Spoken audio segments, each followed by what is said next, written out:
finalement le Covid business qui continue dans certains hôpitaux, plus précisément au CHR Lomé Commune, oui, et Franco. Oui. Au moment où on dit que les cas de contamination régressent, diminuent, bon, le business Covid lui prend de l'ampleur. Oui, ça, ce mot-là, c'est, je crois, au confrère Abi Alpha qu'on l'a prêté, Covid business.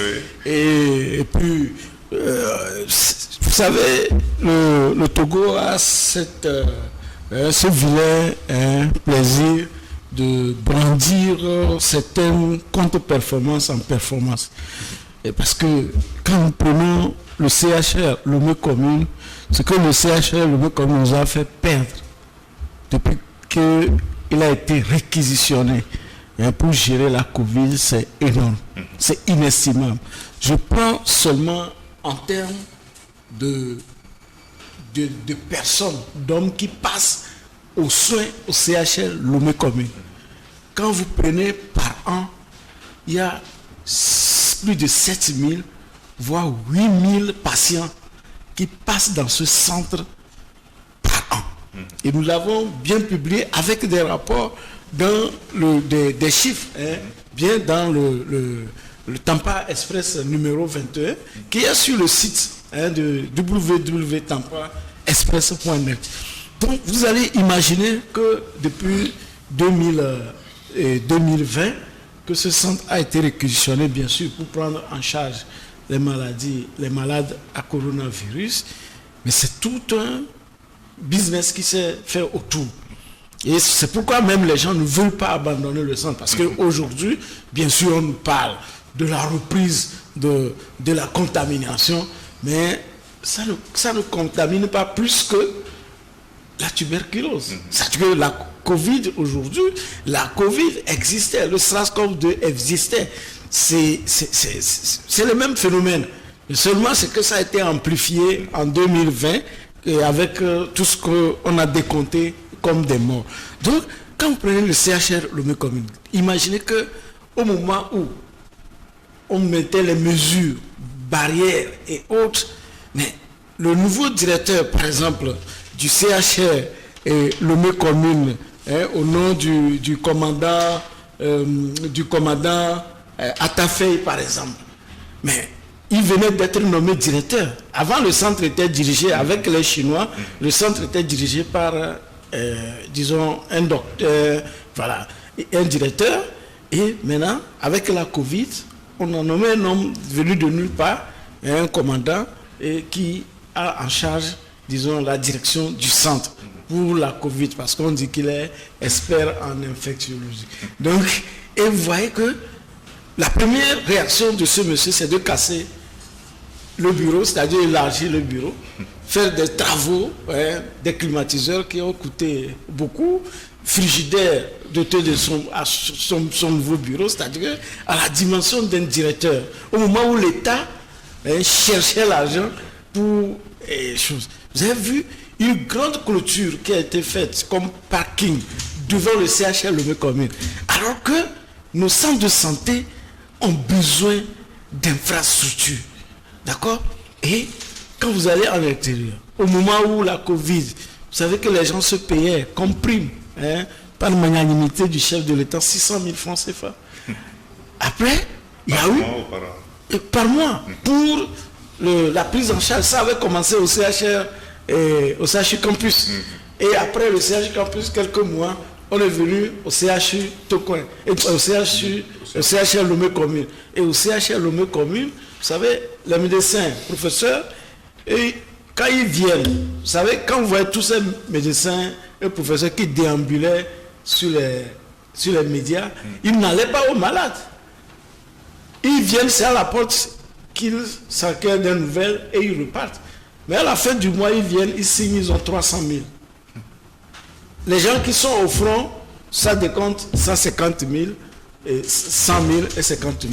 C'est-à-dire pour les techniciens de surface de l'enfant. Donc, vous avez vu comment les gens, au moment où on a pris des mesures pour que les gens n'aillent même pas au travail, même les cultivateurs n'ont pas pu aller cultiver, aller faire les champs, mais des gens se la coulent douce à l'intérieur. Moi-même, j'ai eu à dire que quand vous voyez ceux qui ont géré la Covid-19, mais vous voyez, des gens ont changé de statut. Mais j'ai dit même ils ont construit des maisons. Ils ont construit des maisons. Ils ont changé des voitures, ils ont construit des maisons.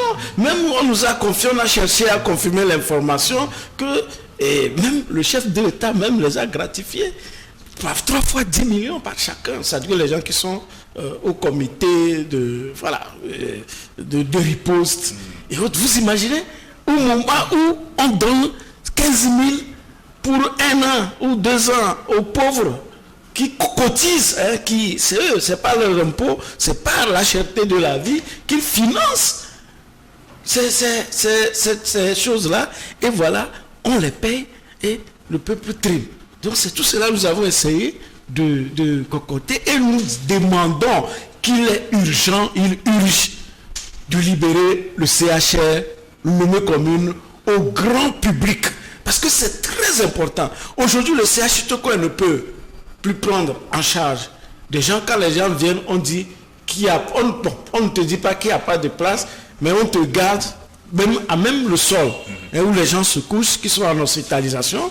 Le CHR et le CHU Campus, pratiquement, dès que les gens vont là-bas, on dit que c'est plein, on les réfère. Le traumato, CHU Campus, il n'y a que 5 lits. Voilà, vous imaginez, 5 lits. Alors que quand vous allez... 5 lits d'hospitalisation. Encore que... Traumato, alors que le CHR Lomé commune prenait déjà près de 50 personnes en traumato.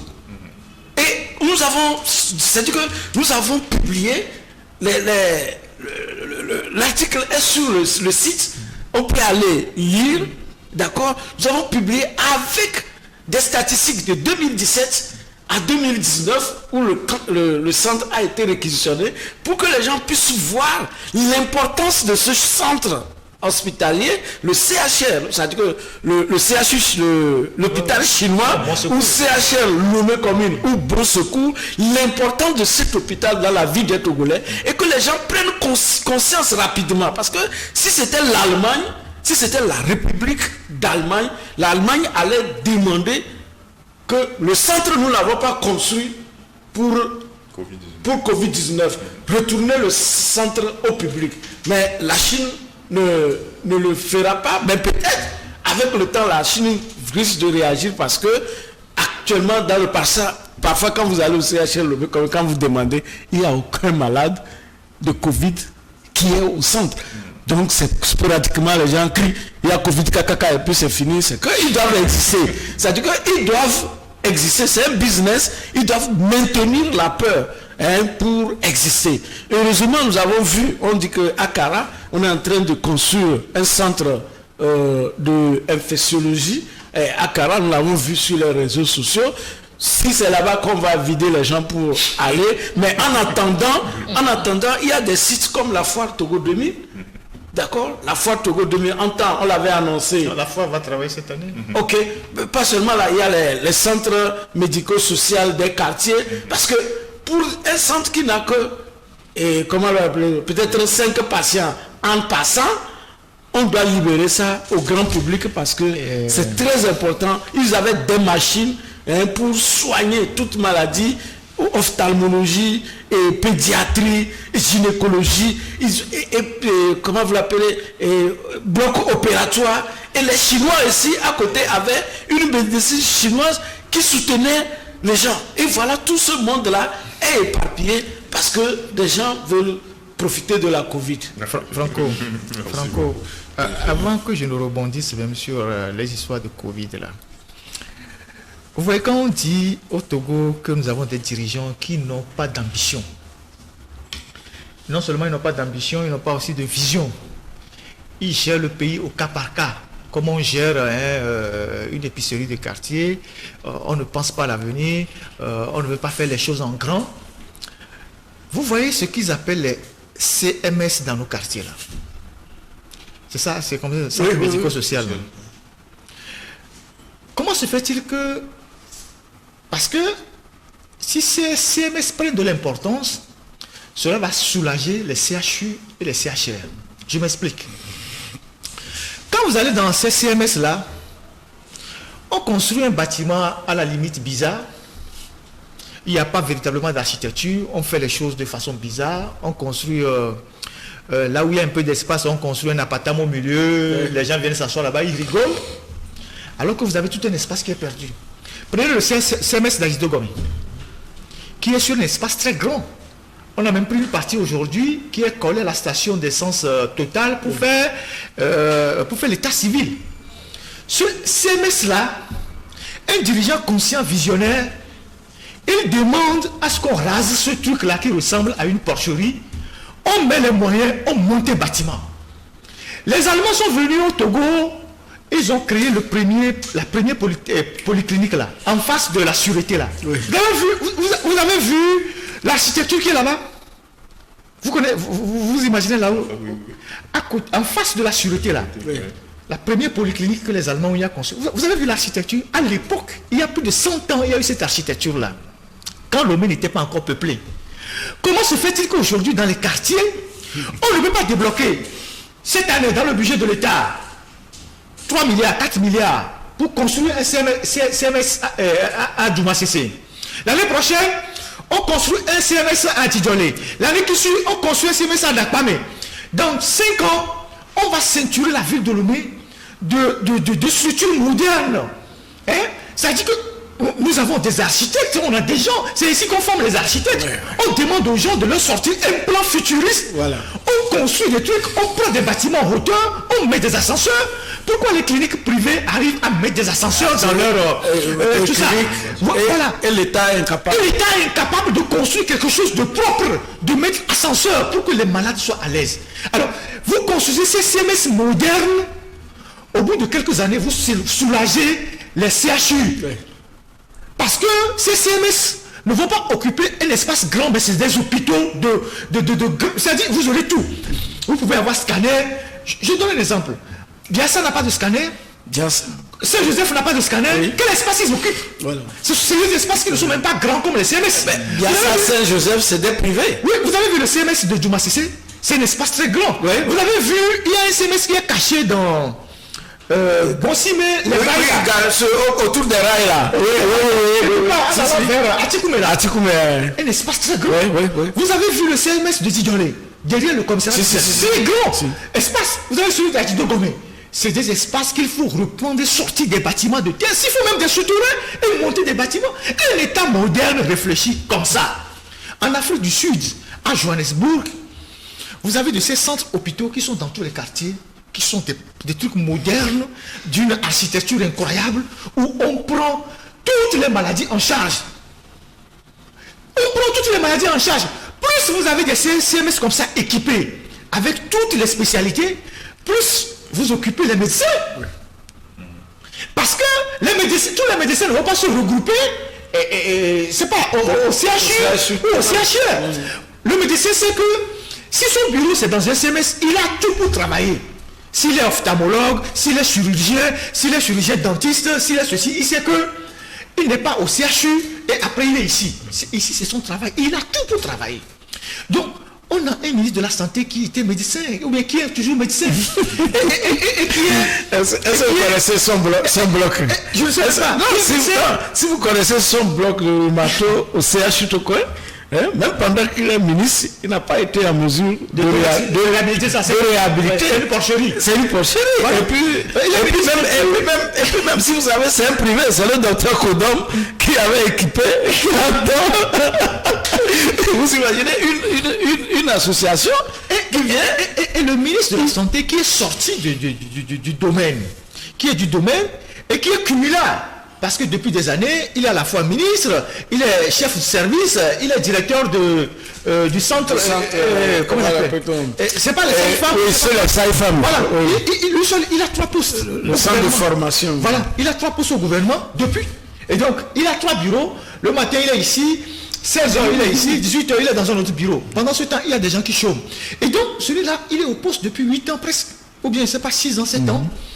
Si vous cherchez à comprendre quelles sont les innovations qu'il a apportées, vous êtes incapable de toucher à quelque chose de solide. À part son histoire de contractualisation qui est une catastrophe. Une autre catastrophe. Et donc, voilà comment les gens manquent d'ambition pour le pays. Et pourtant, les gens ont de l'argent dans ce pays à faire de la campagne Qatar faire la fête. Parce que quand on parle de 1 milliard, 2 milliards, 3 milliards, qu'est-ce que ça vaut pour la santé des Togolais?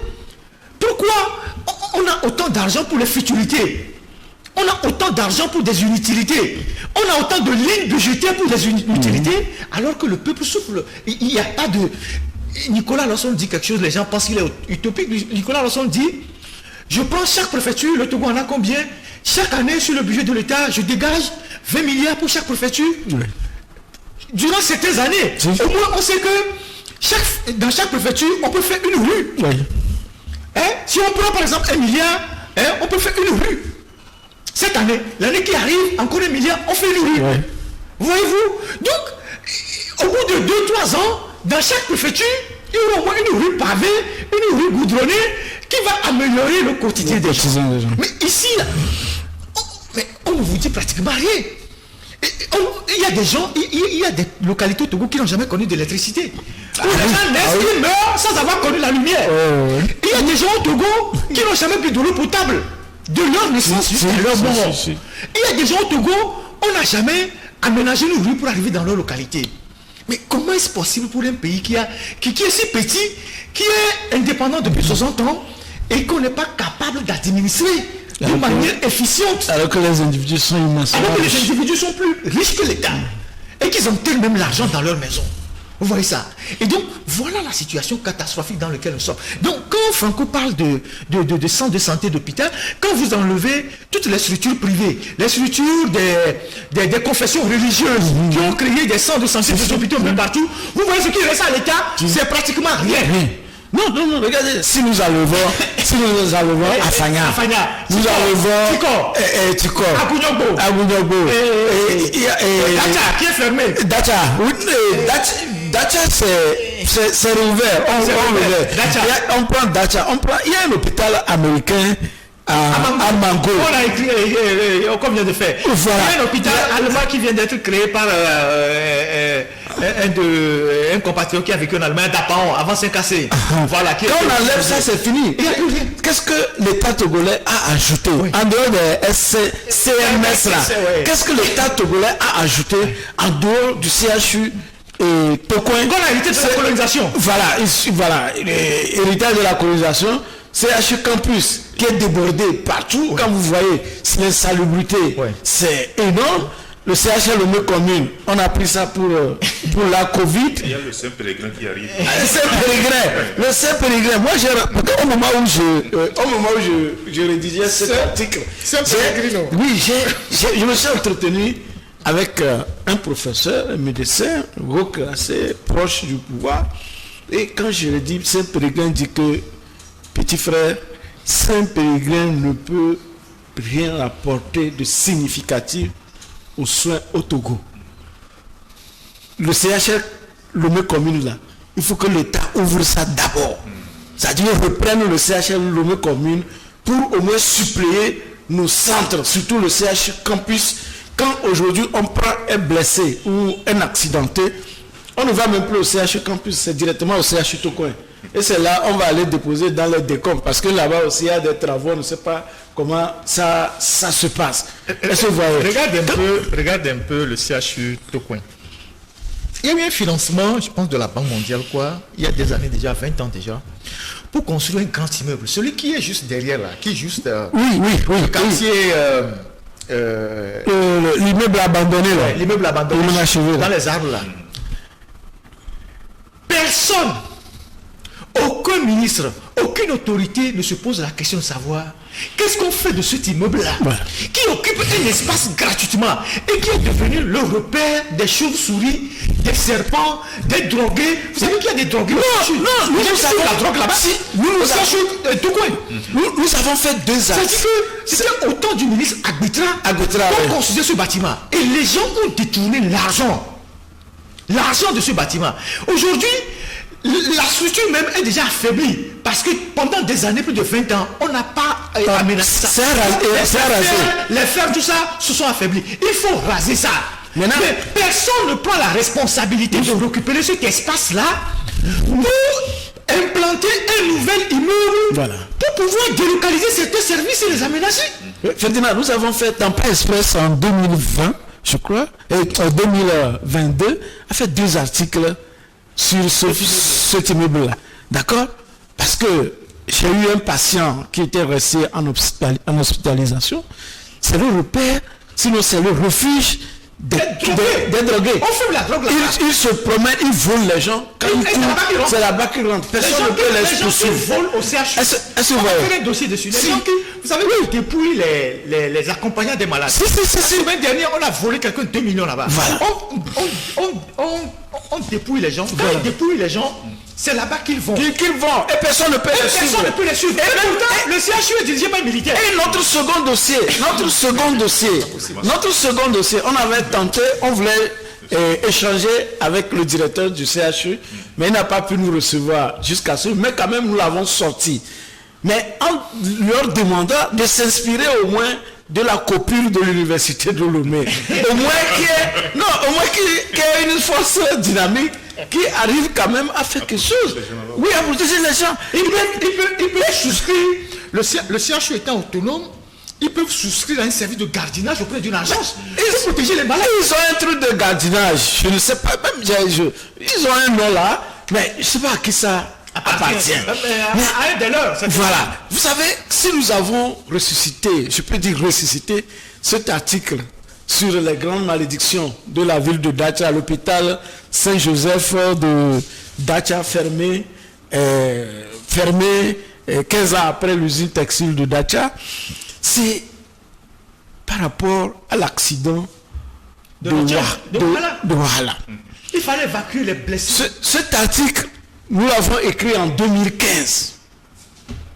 Mais quand j'ai dit je vais faire un article sur l'accident, je me suis dit non, c'est pas la peine parce que nous avions fait un travail que les gens n'avaient pas considéré. C'est pourquoi nous avons republié ça. Sinon, le centre est ouvert, mais le centre n'a plus les capacités qu'il avait parce qu'à l'époque, le centre avait un scanner parce que moi, j'ai un parent qui a eu un accident au niveau de Gléy. Mais c'est là-bas qu'il a fait son coma jusqu'à la guérison. On a des gens... Ils étaient efficaces. Si, on a des gens qui venaient du nord pour venir faire le scanner là-bas et retourner. C'est donc inutile de venir à Lomé. Mais encore... C'était un hôpital discret. Si. Donc, quand l'hôpital a été fermé par mauvaise gestion de quelques frères religieux, c'est un monsieur Atimi, il n'est plus, il est décédé, c'est lui qui m'a appelé. Il dit, mon fils, viens voir cet hôpital-là, si ça reste fermé, nous sommes foutus. J'ai fait un déplacement là-bas pour aller voir comment c'est et échanger avec des gens avant de prendre cet article. Et dans l'article, nous avons bien spécifié que si le chef de l'État, Faure Gnassingbé, lui-même, dans les environs, faisait un accident ou avait une crise, le premier centre de référence dans lequel on devait l'amener, c'est Saint-Joseph de Dacha. Si on n'a pas fait ce qui vont l'évacuer directement, en principe, c'est déjà à poursuivre, parce qu'ils ont mis en danger la vie du chef de l'État. Et également, tous ceux qui sont, disons, usagers de la nationale du numéro 1, de Notien à Agné, sont potentiellement des patients de cet hôpital. Parce que je vous dis que l'hôpital a fait ses preuves, qui a pris en charge un de nos parents qui s'en est sorti, ça dit que totalement. Alors que quand vous voyez le tonneau, ces fractures, c'était beaucoup. Mais les gens ne nous ont pas écoutés. Et aujourd'hui, l'hôpital est en fonction. Maintenant, les sœurs religieuses sont revenues. Mais il faut soutenir ce centre. Normalement, l'État togolais, en voyant même la cartographie des accidents, parce que c'est la portion sur laquelle il y a plus d'accidents. L'État togolais même, soit devait renforcer les capacités de l'hôpital de Atakpamé, ou pourquoi pas venir renforcer ce centre-là qui faisait du bon boulot. Parce que l'hôpital d'Atakpamé aussi est débordé, c'est congestionné. Ils n'ont pas de matériel. Donc vous imaginez, pour des gens qui ont fait un accident la nuit, ou le petit matin, on a attendu jusqu'à trouver les ambulances ou, comment vous les appelez, les sapeurs-pompiers, alors que nos ambulances et les sapeurs-pompiers au Togo, c'est les transports. D'accord? Seulement c'est... médicalisé. C'est pas médicalisé. Nos ambulances sont des véhicules de transport pur et simple. C'est pas différent d'un taxi. C'est pas différent d'un taxi. C'est-à-dire que si on prend les mesures de secourisme pour bien prendre nos accidentés, prendre les véhicules, les mettre bien là-dessus et autres, on peut les ramener, on peut même les secourir avant que le transport public là, dit ambulance ou chose n'arrive. Donc, imaginez que jusqu'à ce jour, nous sommes là et que s'il y a un accidenté à ce niveau-là, il faut attendre, il faut chercher les ambulances, peut-être les dépêcher de Lomé pour aller les chercher et les ramener à Lomé. Les 4 qu'on a ramenés à Lomé, il y a un qui est décédé. Il y a un qui est décédé là-dessus. Donc, vous voyez que nous sommes en train de dire, on dirige un État, ou bien on gère un État. On est des dirigeurs, d'accord? On est en train de diriger un État. On n'ajoute rien à cet État. On a dit Covid-19, on a dit 400 milliards. Aujourd'hui, pour faire les comptes, on ne sait pas. Si on va nous faire les comptes un jour, on nous dit 400 milliards pour Covid. On nous dit plus de 20 milliards, on a acheté les vaccins. Pendant ce temps, on payait les vaccins, l'Amérique nous donne, l'Allemagne nous donne, d'autres initiatives nous donnent. Aujourd'hui, on ne sait pas. 400 milliards, si on a pu voter pour dire qu'on veut prendre en charge la Covid, il l'a dit tout à l'heure, pour un centre comme celui de l'hôpital de Mango, parce que nous on a échangé avec des gens qui nous ont dit à peine 4 milliards par les Américains. Ils ont tout. Les gens quittent le Bénin ailleurs. Nous-mêmes au Togo on ne sait pas qu'il y a un centre comme ça, mais les gens quittent ailleurs pour aller à cet hôpital-là. Mais comment est-ce que l'État ne peut pas faire comme tricher Biassa? Non. Comment est-ce que l'État togolais ne peut pas tricher Biassa? Saint-Joseph qui est là-bas pendant des années. Comment on ne peut pas les tricher? Comment est-ce que les privés... Oui, comment les privés arrivent à avoir des infrastructures comme des scanners? Que nos hôpitaux au Togo, même chez le chef de l'État à Kara, il n'y a pas de scanner. Ou bien je ne sais pas si c'est arrivé maintenant. Il n'en a pas. C'est-à-dire quand il y a des malades graves là-bas, vous savez, soit les gens, si c'est des gens qui ne sont pas proches du pouvoir, ils rentrent dans Tangueta ou à Djougou pour aller faire le scanner et revenir. Ou si vous êtes bien proche, bien, on dépêche un avion pour vous ramener à Lomé. Mais quand on vous ramène à Lomé, qu'est-ce qui se passe? Quand vous arrivez à l'aéroport, l'avion arrive à l'aéroport, quand l'ambulance vient, on vous prend, on passe par une clinique privée pour vous faire d'abord le scanner, parce que le pavillon militaire, c'est chambre d'hébergement. Il n'y a pas grande chose. Non, il faut qu'on dise les choses. Il faut qu'on dise les choses. Parce que, non, parce que, écoutez, il y a des autorités aujourd'hui. Il y a des autorités aujourd'hui. Non, il y a des aussi, si on vous dit que l'ancien président de l'Assemblée nationale, Nachaba, il a fini sa course où? C'est au CHU Campus. Et au CHU tout quoi. Ce n'est pas ailleurs. Si dire que des gens ont dirigé le pays, arrivé à ce point, on n'a pas pu apporter. Notre frère Ernest Nassingwe, il a décidé où? C'est pas en France, c'est pas à Saint-Périgrin, c'est au CHU Tokoin. Est-ce que vous voyez? Ça veut dire que ça ne finirait pas comme ça. Mais il y a des gens qui ont été sauvés au CHU Tokoin. Quand je prends par exemple le colonel Bakali, quand il avait reçu les balles à l'époque, c'est au CHU Tokoin. Pendant que les Akponyandi sont partis mourir en France. Est-ce que vous voyez? Donc ça veut dire qu'on a de la matière. Il faut qu'on équipe le CHU Tokoin là. Ce n'est plus un CHU pour recevoir beaucoup de... Il faut construire un autre CHU. Si on a pu dégager la gendarmerie pour le camp de gendarmerie en face de la BTCI, pour peut-être donner aux privés qui vont construire les hôtels, ça veut dire qu'on peut dégager ailleurs pour faire des hôpitaux pour la masse, soit on veut le faire ou on ne veut pas le faire. Merci, Francis. Pour peut-être finir avant qu'on ne passe à notre sujet, il faut faire une audit de tout ce qu'on a investi dans la Covid. on sait que cette affaire de Covid était un business pour les gens, est devenu un business. Au Cameroun, il y a un audit qui a éclaboussé toute la République. Au Gabon, il y a un audit qui a éclaboussé toute la République. Le Togo a annoncé 400 milliards. Ils ont dit qu'ils vont acheter les respirateurs, les scanners. Il y a un ministre qui est allé sur une radio. Il a crié fort que les scanners sont en route. On n'en a pas vu jusqu'à maintenant. Rappelez-vous, je ne sais pas si vous vous rappelez, il y a un ministre qui est allé sur une radio pour dire que nous avons commandé les scanners sont en train d'arriver et que l'État a débloqué 400 milliards. Nous en sommes à 2 ans après. Où sont les respirateurs? Où sont les ambulances? Où sont les scanners? Il faut faire un audit. Oui. Parce que les gens qui sont dans cette affaire-là, nous voyons leurs maisons pousser en ville. On connaît leurs nouvelles maisons. Entreprises maisons. Les gens, on connaît leurs maisons.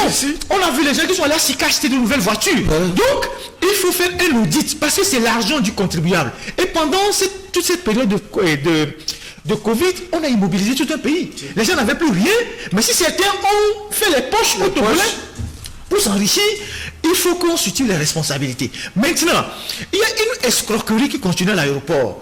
Et les gens nous interpellent, surtout sur la question, les malentendus autour de quelqu'un qui quitte Abidjan, il fait déjà son test, il arrive ici, on veut l'obliger à faire encore le test, même les enfants.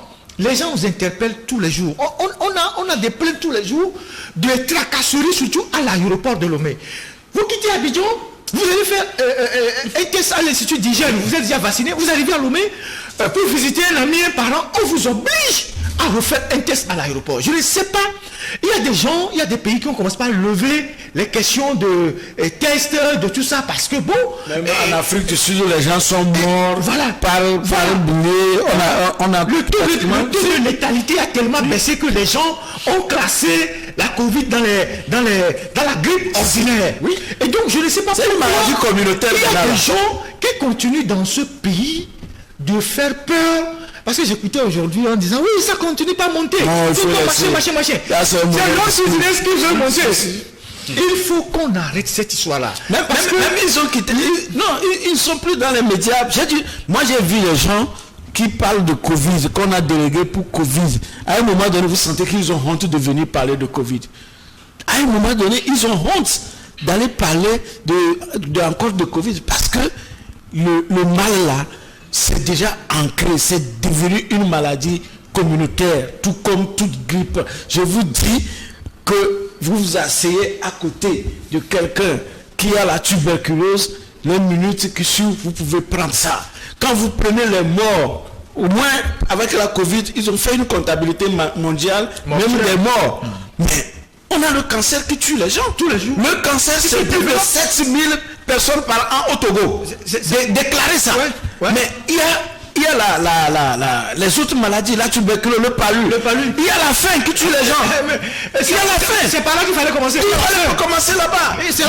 Donc, ce qu'on dit, ce n'est pas que nous sommes contre les gens comme pour leur business. Le CHL Lomé, comme ils n'ont qu'à avoir pitié du peuple. Franco, dire que nous sommes contre eux. Parce que leur business détruit le pays. D'accord. Il faut qu'on mette du sable dans leur business. D'accord. Parce que donc, le pays est en train de s'effondrer à cause de leur boutonnerie. Et nous, en tant que journalistes, c'est de notre responsabilité de mettre le curseur sur ce qui se passe dans ce genre de choses et qui pénalise l'ensemble des Togolais. Oui, parce qu'on ne peut pas dire, si nous sommes les lumières de la cité, si nous sommes les lanceurs d'alerte dans la cité, on ne peut pas soutenir que nous ne voulons pas gâter leur business. Voilà. C'est eux qui évoluent et contre les intérêts de la société. Et il faut qu'on les dénonce.